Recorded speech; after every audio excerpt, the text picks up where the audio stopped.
కొరకు ఎలా అనగా ధనాపేక్ష లేని వారై మీకు కలిగిన వాటితో తృప్తి పొందుని.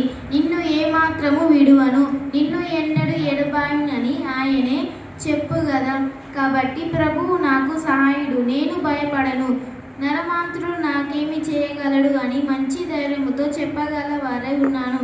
హెబ్రీ 13:5-6.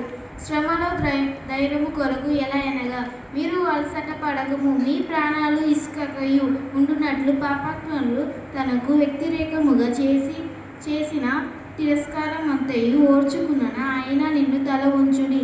మీరు పాపముతో పోరాడి రక్తము కారునట్లుగా ఇంకా దాన్ని ఎదిరింపలేరు. మరియు నా కుమారుడు ప్రభు చేయ శిక్షను తృణీకరించుము. ఆయన నిన్ను గద్దించినప్పుడు ఇసుకయు. హెబ్రీ 12:3-5. ఆమేన్. హల్లెలూయా.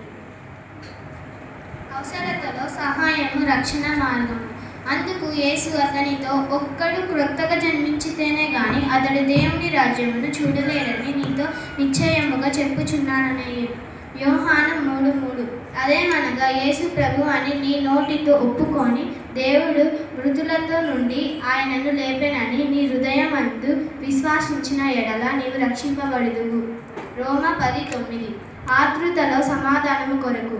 దేనిని గూర్చియు చింతపడకుడు కానీ ప్రతి విషయములోను ప్రార్థన విజ్ఞాపనముల చేత కృతజ్ఞత పూర్వక